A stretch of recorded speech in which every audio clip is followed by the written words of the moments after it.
Hi guys, and welcome back to World of Tanks with me, Antonow too.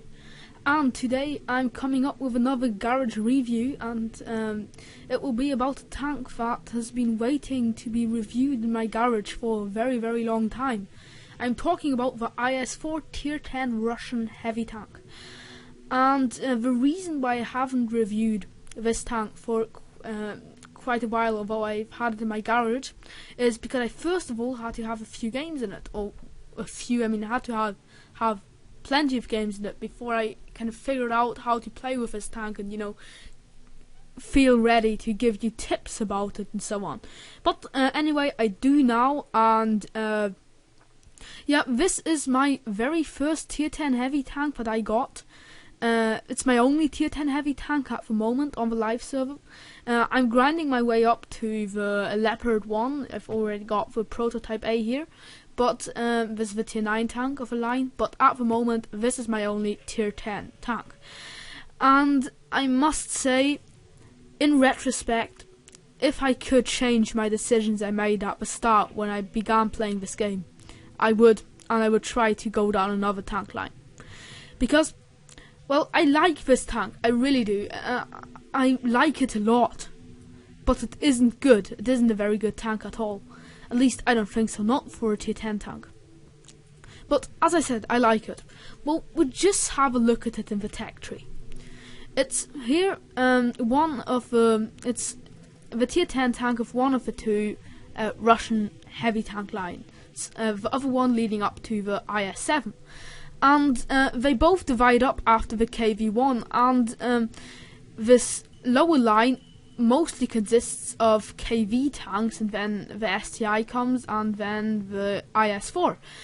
And the thing that all these tanks have got in common, starting with the KV-1 at Tier 5, is that they are very slow, and that they are absurdly well armoured.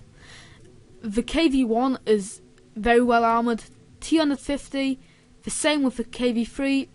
The KV-4 is just, getting shots through the KV-4's front is just, it's just not possible really. Except, well, there are a few weak spots, but if you're fighting this tank at a distance, it's just invulnerable from the front. The STI is a really tough nut to crack as well. But then we come to the IS-4, and the IS-4, well, it's kind of difficult. It's kind of more complicated with IS-4. And then we've got this other line going through the KV-1S, and then the IS, the IS-3, the IS-8, and the IS-7. And these traditionally are the faster, more lightly armoured tanks in the line. And that's again true up till Tier 9. But at Tier 10, the IS-7 is, well, you can argue the point that the IS-7 is better armoured than the IS-4. We'll just quickly compare these two tanks. The IS-4 has got a lot more hit points than the IS-7's got. It's got 450 hit points more. No, it's actually only 350. Well, anyway, it can take one hit more, basically. One hit more from Tier 10 gun, or Tier 9 gun, than this tank can. The weight is a bit less on the IS-4, but it's not really all that much a difference. But the engine power is a lot better on the IS-7. It's 350, it's about 300. It's actually exactly 300. Oh, I'm really bad at maths. It's exactly 300 horsepower more on the IS-7, so that's quite a lot. And the speed limit on the IS-7 is about nearly 60, just short of 60 kph. Well, it's only 43 on the IS-4. Now, mind you, 43 isn't slow. This tank isn't a slow heavy tank. 43 is pretty speedy, considering this is a heavy tank. But it's not nearly as fast as 60 kilometers an hour. Now, you have to remember that this tank will never really reach 60 kilometers an hour unless it's going down a slope. On flat ground, you'll be cruising at 40 to 50. While in this tank, you'll be cruising at about 30 to 40 kph.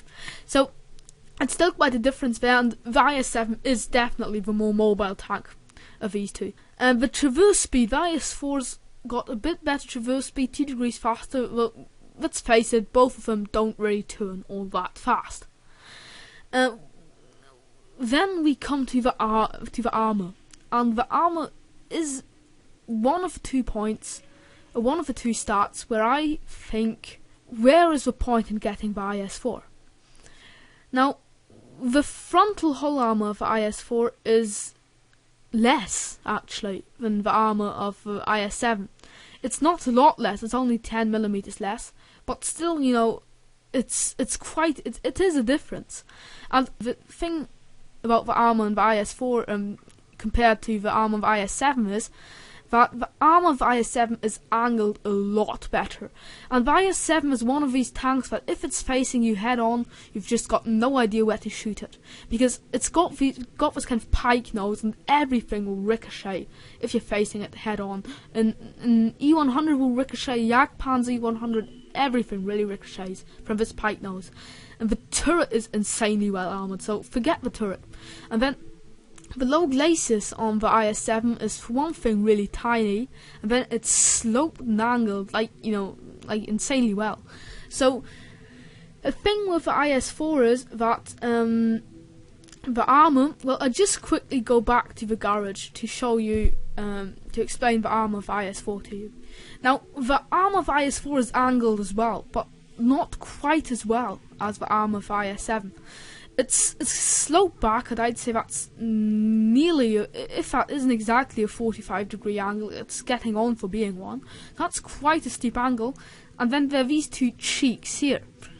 And then there's the low glacis, which obviously is quite a weak spot, but it is pretty small, but you will get hits through this low glacis. But the thing is that most guns that will be shooting at the IS-4 will be shooting at it from above, because the IS-4 is a pretty low profile tank. Like, especially tanks like, say, the E-100 will be shooting down at you from kind of this angle, and that will nearly take away all the angling of this plate here. And that basically means that this tank has got at the most 150, 160mm of effective armour. Although you might think that it's a lot more because it's angled, but most guns will be shooting at it from the top. And especially, like, say, the E-100 will just, E-100 drivers laugh when they see an IS-4 trying to facehug them.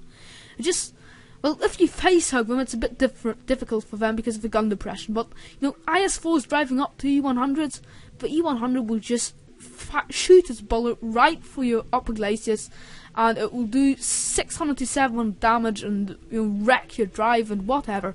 So that's a real problem. And the next problem with IS-4's frontal armor is because of these with the German tanks, you can easily angle. You just know what to do with your armor. You angle your armor like this, and you straight away increase the efficiency a lot. But the problem with IS-4 is that you shouldn't angle your armor like this, or you shouldn't angle it all that much, because there are these cheeks, and if you angle your armor like this, these cheeks become a really, really inviting target. And the big problem with these 2 cheeks here is that your ammo rack is right behind them. And if a shot penetrates these cheeks, your ammo rack will be damaged, and it might even explode. Ammo racking is a big problem on this tank, not for exploding itself, but just, getting your ammo rack damaged and your reload time, just drops. That's a real big, no, actually it doesn't drop, as it gets a lot more. So, that's a big problem with IS-4, and you can angle it, kind of like this, but you shouldn't be angling it more, because you're going to have real big problems with your ammo rack. And then, if we look at the turret, well, I just quickly draw up the IS-7 again to compare. Let's see. IS-4. Okay, the turret armor. We've got 250mm at the front. Well, actually, we aren't quite finished with the side armors and so on yet. So the IS-4 has got 160mm of side armor versus 150 of the IS-7. So that's 10mm more. That's kind of strange because the side of IS-4 is angled. It's not angled more, no, but it's thicker than the front. And that's a bit strange. Like, I'd rather have 10mm more on the front and therefore have 10 less on the sides. But, you know, it is how it is. You can't change it. So, 160 against 150. But the sides aren't that important, really. And the sides of an IS-7 are sloped kind of a bit better than the sides of an IS-4. So, well, these 10mm come in handy if you're being shot at by artillery and so on, but, you know, still, I'd rather have them on the front than at the sides. And then the rear is the same with both, 100. So that's a bit disappointing, really, considering that the IS-4 is supposed to be the more heavily armoured tank of both. And then, if we look at the turret armour, the IS-4 has got 10mm more at the front. But, you know, 250, 240, if we're talking about these numbers and looking at these anglings here, like the IS-4 is just like auto bounce at the front. And it's the same with the the IS-7 is kind of auto bounce at the front. This turret is pure troll. And the IS-4, you know, it doesn't really make a difference if it's 10mm more or less, you know, it's just everything's going to bounce. Besides, well, the side of the IS-4's turret is angled I always get mixed up with angling and you know, armor strength. But the armor is a lot thicker on the sides of IS-4 than on the sides of IS-7. But then the problem again is that the sides of IS-7's turret are angled a lot better than the sides of IS-4's turret. So actually, I've experienced that the chances of penetrating an IS-4's turret from the side are a lot higher than the chances of penetrating an IS-7's turret from the side. Then the only real advantage that the IS-4's got in terms of armour over the IS-7 is the rear armour of the turret, 170 to 94. The back turret of the IS-4 has got 30mm more armour than the front hull. Where's the sense in that? I'd far rather have these 30mm sticking to the front. But, you know, as I said, it is how it is. The back of an IS-4's turret, again, is sloped a lot better than the turret of an IS-7, so it's kind of turned around there. And that's the one place where the IS-7 kind of is behind the IS-4 in rear turret armour. But, you know, who's ever looked at the rear turret armour of a tank and said, oh, the rear turret armour of this tank's good, I've got to have it? Nobody really cares about the rear turret armour. I mean, it's good to have it, but you don't really need it all that much. And, yeah, I just quickly, before we move on in the stats, I just want to quickly show you another thing about the IS-4's turret. I'm really sorry that I haven't got an IS-7 here to compare it to the IS-4, but I just haven't got one. So, the thing about the IS-4's turret is that it's got, for those people of you who've played the IS-3 or ever fought against an IS-3, which most of you definitely have, because the IS-3 is just kind of a real mainstream tank. Sorry all IS-3 drivers, but it just is like that, you know, you don't get a tier 8 game with not at least 3 IS-3s in it. Well, anyway, the IS-3 and the IS-4 have got one thing in common, and that is this turret weak spot up here. And that's a real big problem, because tanks like the E100 or the Mouse or the FV215B, you know, just tanks that are higher up than this one here, will shoot down onto this. Even if you get hull down, they'll shoot down onto this weak spot and easily penetrate it. And it's a special big problem if you're advancing at an enemy tank and you're on lower ground than he is, because they'll just really easily put shots through this here. This hatch here is very difficult to hit. This isn't a real weak spot, but this plate here is quite a big problem, and it's an easy target for artillery too. The chance of hitting it aren't that high, but you know, artillery will penetrate this tank probably anyway, like at the back, and they'll be aiming for the back probably, because the turret is just the one thing that's going for the IS-4. Another thing that I forgot to mention about the hull, or another few things, are first of all this hatch here, this driver's hatch. If you are able to penetrate this hatch here, you're gonna injure the driver. And the thing is, this hatch, you might think that this hatch is a weak spot, but it isn't exactly, because it's pretty well armoured actually. But one thing is kind of useful is, if you're in a tank that's lower or on the same level as an IS-4, and you're coming up to an IS-4 face-hugging him, and you've got enough gun depression to hit this hatch here, try to aim for this part of it. Because if we look at it from the side, you can see that this is a lot less angled than the rest of the hull. So this is a good place to shoot for IS-4, and you'll probably knock out the driver. Then, of course, we've got a log stuck to the side of the IS-4. It's a Russian tank.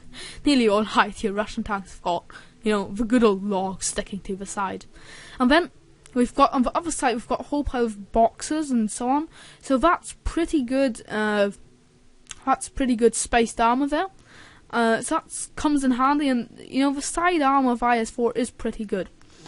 And then you've got the whole pile of fuel tanks sticking to that, so that can be quite a problem if those are hit and they cause an engine fire. But the good thing about the back of the IS-4 is that it's angled pretty well. So this part here, you will get some bounces actually from the back. Yeah, so let's go back to the comparison. And now we'll come to the guns.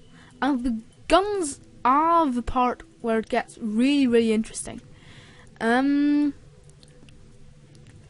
got a 122mm gun, this IS-4's gun, and then the 130mm gun of the IS-7. I just put them this way around because it's easier. Okay, here's the IS-4's gun, here's the IS-7's gun. The caliber is a bit better on the IS-4's gun, 8mm better.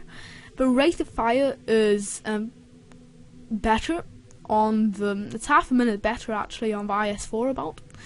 And the penetration is 8mm better on the IS-4, so that's it's not all that much, but it's still there, and it makes a bit of a difference. But talking of penetration, that's the point where this gun is really superior to the gun of IS-7. It's not in the penetration of the normal armor piercing ammo, but it's with the high explosive ammo, because this gun here fires heat ammo as high explosive ammo, while this tank's gun here fires APCR. And the thing is that the great thing is, look at the penetration difference of these two guns when they're firing gold ammo. 400 to 303. That's 100mm more penetration on the IS-4's gun. That's a lot more, and that's the one of the few things where the IS-4 is better in than the IS-7, and that's kind of nice in clan wars, because in serious clan wars everybody's using gold. So if you're planning to use this tank in clan wars, that's very good use. 400mm of penetration is absurdly good. But the thing is, you won't be playing clan wars all that often, and usually if you play this tank, you're probably playing it in random games. Who on earth uses gold ammo for random matches? Nobody. So in the end, it's good for clan wars, but then there are other tanks that are better for clan wars than the IS-4. I'm speaking of the T-10E5, for example, or I don't know, well, plenty of tanks that are better, even if you consider this 400mm penetration with gold ammo. There are a lot of tanks that are better than the IS-4 for clan wars. Then the damage is pretty disappointing on the IS-4's gun. It's kind of lower average for the tier 10 heavy tank guns, 440 to 490 damage. Yeah, that's kind of disappointing. And then the accuracy, well, the thing is, the IS-4's gun is kind of a derp gun, and it's a brawling gun, definitely. And while the IS-4's gun is a brawling gun too, it isn't quite as bad at taking medium and long range shots than the IS-4's gun is. The accuracy is really on the lower end, 0.4 millimeters. 0.4. That's pretty bad accuracy. 0.38 on the IS-4's gun isn't kind of, it's nothing to get excited about, but it's still better than 0.4. Then the aim time is 2.9 to 3.4 on the IS-4. That's really bad, but it's not as bad as the IS-7 with 3.4. So the IS-4's gun kind of is the kind of a lighter gun. Like, it's more medium than the IS-7's gun. I'm not saying this is a medium tank gun by any stretch of the imagination, but I'm just saying it's more medium than the IS-7's gun. But all in all, I'd say that the IS-7's gun is better, because just the damage is better and the DPM is better too, I think. I'm not going to sit down and figure the DPM out now, but I think it's about the same, but the IS-4 is better a bit. And then the Alpha is definitely better. And you won't be taking long range shots of any of these tanks. You'll try to face her, you'll try to come up close. That's what Russian heavy tanks do. But this tank is just a typical the IS-7's gun is just a typical Russian heavy tank gun, like really just pure derp. Horrible accuracy, horrible aim time, and then bad rate of fire, and a high average damage. And then the IS-4 is kind of a standard 122mm gun as well. It's a bit better than, like, say, the IS's gun and so on, but it's still kind of a typical Russian gun. So, what have we got left? Let's see. It's down to signal range and let's see what's the other thing. View range, more or less now. We've still got the turret traverse speed. It's a bit better. Well, it's actually quite a bit better on the IS-7, 25 to 22. The turret on the IS-4 turns really, really slow. And then on the view range, you've got a standard 400 meters view range and 720 meters signal range. That's just really average. Nothing to get excited about there.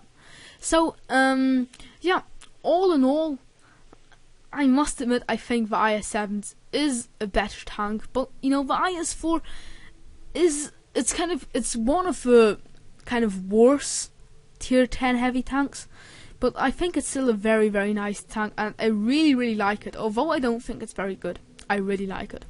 Now, let's have a look at the tactics that you should use in the IS-4.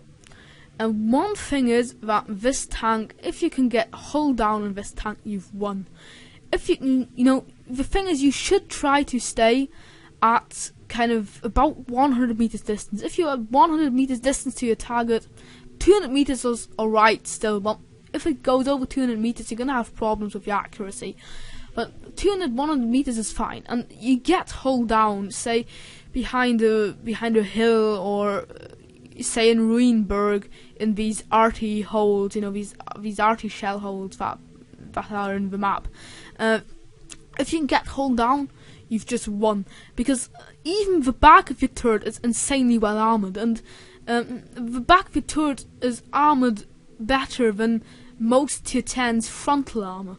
If you get hull down, and even if you're surrounded, then so long as you can keep your enemies at a distance, you're in a very, very good position. But the one really, really bad thing about this tank is if it meets artillery. Or not exactly if it meets artillery, because you usually not meet artillery in heavy tanks. If artillery meets you, if it finds you on the battlefield, artillery loves IS-4s. It's just, it's just because of your bad maneuverability, and this area back here is just calling out, "Shoot me, please, shoot me, Artie." And Artie will gladly accept that invitation. I'll show you a replay later in this tank. It's just hopeless. I've had really games, and I'm not kidding you here. I've had games where I've been spotted by some YOLO T50-2, 30 seconds after spawning, and there have been 5 artilleries in the enemy team, and one of them shot and killed my tracks, and then each of our artilleries took their shot in turn, and then I was down to 100 health, and at last my track was repaired. I thought, oh, thank God, I'm going to get out of it. And then, the next artillery does a splash damage hit to my tracks, and they fly off again. Then the next artillery kills me. So I've had games in which I've been killed before actually getting out of the caps, getting out of my own base. And it can be so absolutely frustrating in this tank. In city maps like Ensk or Himmelsdorf, this tank, really kicks ass. But I mean, it still isn't. It's still not an awesome tank, but it's a lot better than in open maps. If you spawn on stuff like Prokhorovka or Malinovka, just, oh god, just you've got nothing left to do but pray for good luck, and pray that there won't be a lot of arty in the enemy team. If there isn't any arty, this tank will do fine, but arty just, it can be so frustrating. So really watch out for arty.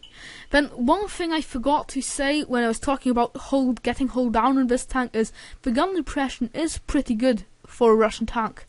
It's not anything to get really excited about, but you'll be able to angle your gun down to about this angle here.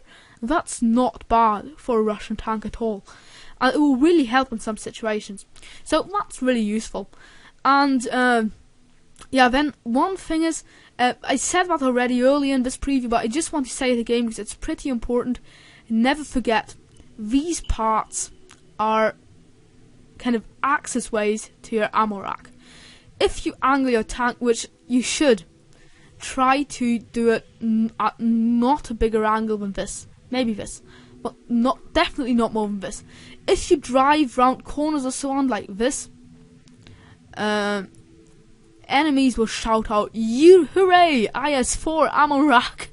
And just don't give them the pleasure. Hide, or not hide, but try to keep these cheeks at such an angle that most shots, or at the best, all shots will bounce. And yeah, except for that, the IS-4 it's just kind of a heavy tank in all respects. So play it like a heavy tank. Definitely use artillery cover. Try to hide behind rocks, houses, whatever. Just try to not try to, but you have to get out of artillery range. And then you shouldn't go around the place on your own, because you aren't very mobile, and your traverse speed and your turret traverse speed, they just aren't good enough to keep yourself protected against fast medium tanks that will flank you and so on. And don't be playing the hero, because if you rush out into the open thinking that you can achieve something awesome, arty's gonna really quickly diminish your hopes. So just stay calm and play it like a heavy tank does, and whenever possible, just try to get hull down. So we'll move on to crew skills now, and as you can see, I've went for BIA on all of my crew first, then for repairs, and then for some other skills and perks. So, well, what I did actually is, first of all, I got repairs for everybody, then I swapped that for BIA, then I trained repairs again, and then I swapped repairs for Sixth Sense for the commander. Then I trained repairs for the commander again. Then Snapshot and Smooth Right for drive and gunner, just because the aiming time on these Russian 122mm guns is pretty bad. And then I got Safe Storage for the gunner. Safe Storage for a gunner is important on any tank, but especially on this tank, because these cheeks, even if you try to avoid it, you get shots through them in quite a few games. And it's just really good to avoid your ammo rack getting damaged when shots penetrate here. So that's a very important skill to have. Repairs are absolutely essential on this tank, just because of the the trolling potential that RT has got towards it. So you could, what you could do is you could first of all get repairs, then not trade it for BIA, and just learn Brothers in Arms as a second skill. Actually, a perk, second perk, because you know this time while you're starting to retrain repairs and you haven't got it at full percentage, is a really frustrating time, because you're just used to having your 100% repairs on all your crew, and then it drops to 0, and you get really pissed off. Anyway, your commander is also a radio operator, so situation awareness is never a bad idea, and signal boosting is always good as well. And then obviously recon too, because recon, signal boosting, situation awareness, they are just very nice skills.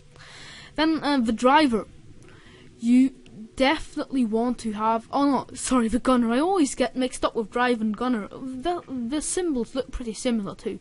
Anyway, the gunner, well, the gunner skills aren't all that amazing after you've got snapshot. Deadeye is never bad, and well, I wouldn't get armor just simply because nobody in his right mind will be shooting at your turret, so your gun won't be hit all that often. Then now we come to the driver, and the driver definitely wants to have clutch braking and off-road driving, just because the maneuverability in this tank isn't all that good. It actually is pretty bad, and clutch braking and off-road driving just simply help. Controlled impact, not all that important, because the tank isn't all that heavy and it isn't all that speedy, so ramming isn't all that big an option really, so you definitely want to have off-road driving and clutch braking. Then the loader, last of all. In contrast to other tanks, Adrenaline Rush is a good idea on this thing actually, because it's got quite a big chunk of hit points. 2,500 hit points is at the upper end of tier 10 tanks. It's actually the tier 10 tank with the third most hit points, following the Mouse and the E100. So the chances that your hit points drop down to under 10% is not all that are not all that small. So Adrenaline Rush isn't a bad idea at all, but you should definitely get safe storage before you get Adrenaline Rush. So equipment, you definitely want to have improved vents, because vents are always good, and especially on heavy tanks.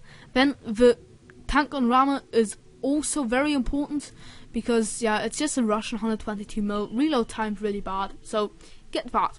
And then for the third, I would get vertical stabilizer. That's what I've done as well. But the thing is, vertical stabilizer, you could get the large spore liner too, because as I said, RT is a really big problem in this tank. But the problem is that because this tank is very light, you only get a large spore liner, not a heavy spore liner, and it only gives you 15% to your armor, and that's a bit disappointing. So I go for the vertical stabilizer. But if you've really got a bad problem with artillery, you could get the spore liner as well. It's up to you, but I would recommend the vertical stabilizer. Yeah, so that's been a pretty long time of garage talk, and probably you're bored to death by now. So let's see some gameplay. So this game is on South Coast, and yeah, I always like to head for the city part of the map in South Coast, because I don't really like this map, but that's the place where I seem to have the most success. And yeah, the matchmaking is kind of okay.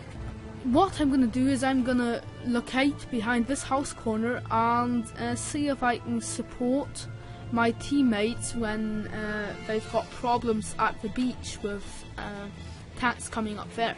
And I've altogether got 3 gameplay videos for you, or not gameplay videos, but you know, replays lined up for you, this review. And this one was one of my better IS-4 games, because if you look at the teams, there's only 2 artillery, there are only 2 pieces of artillery in each team, and I'm in this kind of city section of the map, so that kind of turns artillery off me, and that's very lucky because, you know, artillery, as I said, artillery really trolls this tank. So I just hang around here for minutes and minutes, so I just skip forward a bit. And yeah, there's quite a pile of enemy tanks on that beach there. And that's just what I was talking about, that I would help my allies down there. So what I'm going to try to do is I'm going to try to head for this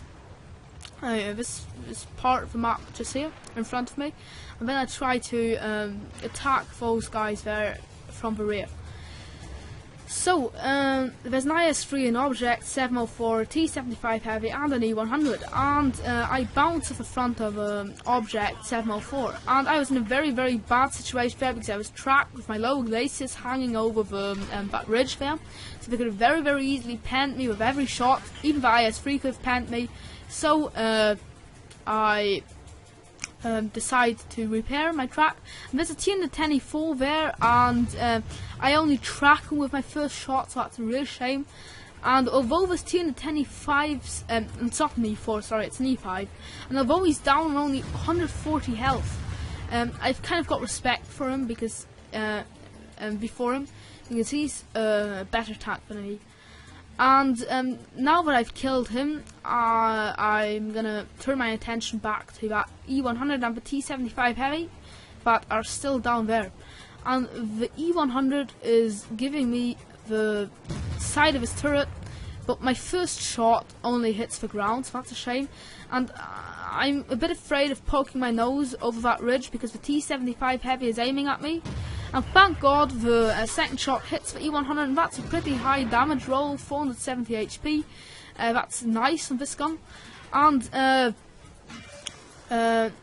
my second shot misses him. That's a real shame. I was actually aiming for him. I don't know why it missed, but it did. So I'm now going to try to kill that T-75 Heavy, and I do. That's my second kill. But I had to trade a shot with the E-100 there. So that he damaged me quite a lot. So now I decided to go into close combat with him. But the thing is, I can't shoot at his lower glaciers because I'm at a too bad an angle. And I do something pretty stupid. I shoot at his upper glaciers. So yeah, that was bound to ricochet. And haha, IS-3. Yeah, I always feel strong when I can kill tier 8s in my tier 10 tank. So yeah, and you can just see how much faster the IS-7 is than the IS-4. Well, not a lot more happens in this replay, so I'm just going to kind of stop it here. And you know, the IS-4, the IS-7 isn't all that much speedier really. It's just it's not all that great a difference as you might judge from the stats. Well, anyway, yeah, that's the next one. So we're on the Mannerheim line, and I'm once again, as very often, platooning with my friends GD and Redwood Forest. And GD's in his IS-7 and Redwood in his E-100. And his E-100 is stock. He hasn't got the best gun unlocked yet. So yeah, this is one of my better games in the IS-4, as the last one was too, and with a pretty nice ending, as you will see. Now, again, note that there's only one artillery in each team, so that's very, very good news for me. And I've headed for this kind of corner here where usually most heavy tanks go, and I like to go here too. You know, because in the IS-4, heading for the left flank on this map is, you know, just stupid really, because it's just very, very slow, and that's more like kind of a place where medium tanks and TDs like to go. And I like to go down there in my medium tanks and TDs as well, but not in the IS-4. So my friend in his E-100 there is going to head down to deal with that IS-7 now soon. So there are quite a few opponents up here. 2 AMX-50 Fochers, 155s. Those are the tier 10 tank destroyers of the French line. And then there's an E-100 as well, so that's pretty tough. It's going to be pretty tough trying to break through here. I tracked the E-100. I actually wanted to put a shot through his lower glaciers, but I missed. So therefore my friend can hit the slow glaciers, and this time though I take a shot and I get a painfully low damage roll, 330. That's, oh god. So anyway, that's just the kind of thing that this gun likes to do. You often get damage rolls that are between 300 and 400 and pretty disappointing. Like, that's more tier 8 heavy tank standards, really, not tier 10. So I'm kind of a bit scared of those two Foshes there, because, you know, they've got 2 autoloader clips and each shot can deal 800 damage about. So that means they can altogether deal about 5,000 damage with both their clips. So yeah, I'm not taking any unnecessary risks here, and I'm trying to hit for that upper weak spot of the Foch, and I hit him. 500 HP damage is very, very nice. It's a high damage roll in this tank. And now the thing that's kind of preventing me from driving out and killing that Foch there is the E100, but obviously had to reload, and he's only got the stock gun, I think, so that's not all that much a concern. Now I'm pretty sure that the Foch has to reload because he isn't shooting at me, so I decided to take the risk and drive out, because that tank's got a 40-minute reload, not 40-minute, that would be pretty unfair. No, 40 seconds reload in between his clips, so that's pretty long, so I think I can risk to come out and take a shot. Yeah, but by now he should have reloaded, so I'm a bit more cautious now. But we're obviously winning this corner here. It's me, my friend, T-10E5, and E75 back there for backup as well, and my friend this E100 is killing that IS-7, so that's good news for us as well. And the E100 is down, my friend GD has killed him, so there's only the Foch left in this corner, and let's see, yeah, the IS-7 is still alive, but he won't be alive for long anymore. Yep, my friend has killed the IS-7, and now all 3 of us have got 1 kill, so yeah, now I'm driving up, and I'm going to see, perhaps I'm going to cap, but first of all I want to try to kill the RT. The T-10 is in front of me, so he's going to probably spot the RT. And yeah, there the RT is, so no, actually my friend gets a shot. Let's see, who got the shot into the RT? Yeah, it was my friend, General Denny. And the Yak Tiger, I think, finished, yeah, the Yak Tiger finished off the T-10E5. And I kind of stole that kill from my friend. That RT only had 60 HP left, I think, something like that. So that was a bit cheeky of me, but I always like to get kills, you know, who doesn't? So, third kill, that's nice. So that was again kind of luck, because, you know, actually somebody else could have got that kill too. Yeah, just there you could see how good the penetration of this gun actually is. Okay. Penetrating an not an IS, I'm getting really mixed up here. Now, Yak Tiger's upper glaciers isn't all that difficult, but it still needs, you know, it isn't all that easy either. So, like, it's, that was angled quite a bit there, so that's nice. And the T-10E4, E5 is spotted back there, and there's an E75 heading out to get him, and I think, oh, that could become my 4th kill. So I hide out there as well. And yeah, both my friends are going to cap. So even if that T-10E5 should kill the E75 and me, we're still going to win the game. And this is going to be pretty difficult for me to kill him, because he's kind of hiding behind that hill or slope. And my gun depression isn't quite good enough to get him, but yeah, now I can, and I miss my first shot. You know, this tank isn't designed to take long range shots. That's 500 meters distance about. That's a bit tricky, but thank God he can't see me, because I'm outside his view range. He's only got 400 meters of view range, I think. Yeah, I'm pretty sure he's got 400, so that's not going to work out. And look at the cap. I don't think we're going to get this kill anymore. The base is captured, and I take a last desperate shot, and I kill him. Oh, that was such a lucky shot. Okay, so yeah, that I didn't really earn that one, but yeah, you know, I take what I get. So those were 2 very nice, well, not very nice, but like kind of good games in the IS-4. So let's see how my average game is. You know, if you don't want to be traumatized for the rest of your life, you can switch off the video now. So, this is the last game I'm going to show you today, and after you've seen this, I don't think you want to see any more gameplay of IS-4, because this is just really representative of what it is like to play an IS-4 on a map like Prokhorovka, like this Prokhorovka, or it's the same in Morovanka. It's just the same in say steppes, or well, steppes are still alright because they're kind of rocks and steppes, but it's the same in, let's see which other, Malinovka. I said Malinovka too, didn't I? I'm not sure, but anyway, in all open maps it's really tough playing this tank, and as I said, I really like it, but it's you know, it's really tough love.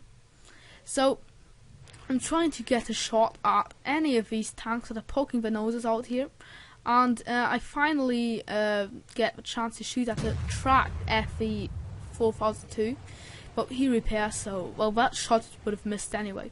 The reason I've headed for this part of the map is because I kind of reckoned that there would be easy to get hull down here and so on because of this hill here.